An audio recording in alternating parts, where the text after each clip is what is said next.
নাটোরের বড়াইগ্রাম উপজেলার নগর ইউনিয়নের বড়দেয়া গ্রামের অন্ধ মুয়াজ্জিন মোহাম্মদ আব্দুর রহমান মোল্লা।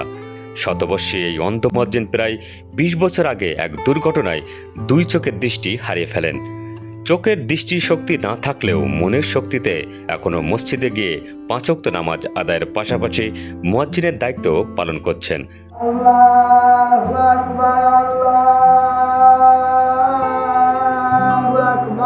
অন্ধ হয় বাড়ি থেকে মসজিদ পর্যন্ত প্রায় ২০০ মিটার রাস্তার পাশ দিয়ে বাঁশ ও রশি টেনে নিয়েছেন মসজিদে যাওয়ার জন্য। বৃদ্ধ এই মানুষটি লাঠির উপর ভর করে বাড়ি থেকে বের হয়েই রশি ধরে ধরে মূল সড়কে ওঠেন। এরপর লাঠির সাহায্যে রাস্তা পার হয়ে বাঁশ আর দড়ি ধরে ধরে পৌঁছে যান মসজিদে।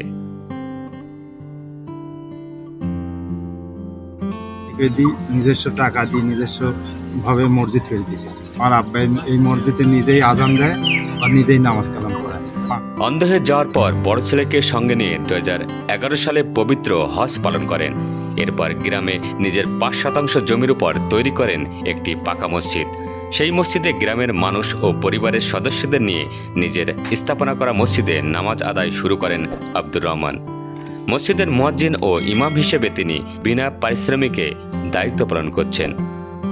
আমরা গেল না, মাফ করে গেল না, আমরা মসজিদে যাই নামাজ পড়তে আদায় করতে হবে। ওই কী করে ওই রশিদ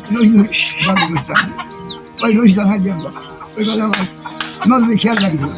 তিনি ৫ ওয়াক্ত নামাজ পড়ে মসজিদে জামাতের সাথে তিনি বাড়ির থেকে রশি টাঙ্গানো আছে, বাঁশ টাঙ্গানো আছে, ধরে ধরে তিনি মসজিদে যান। জানা গেছে আব্দুর রহমানের ১৯ ছেলে মেয়ে এবং ২ স্ত্রী রয়েছেন। এর আগে ৬ মেয়ে মারা যায়। আব্দুর রহমানের বেশিরভাগ ছেলে মেয়েই উচ্চশিক্ষিত এবং প্রতিষ্ঠিত।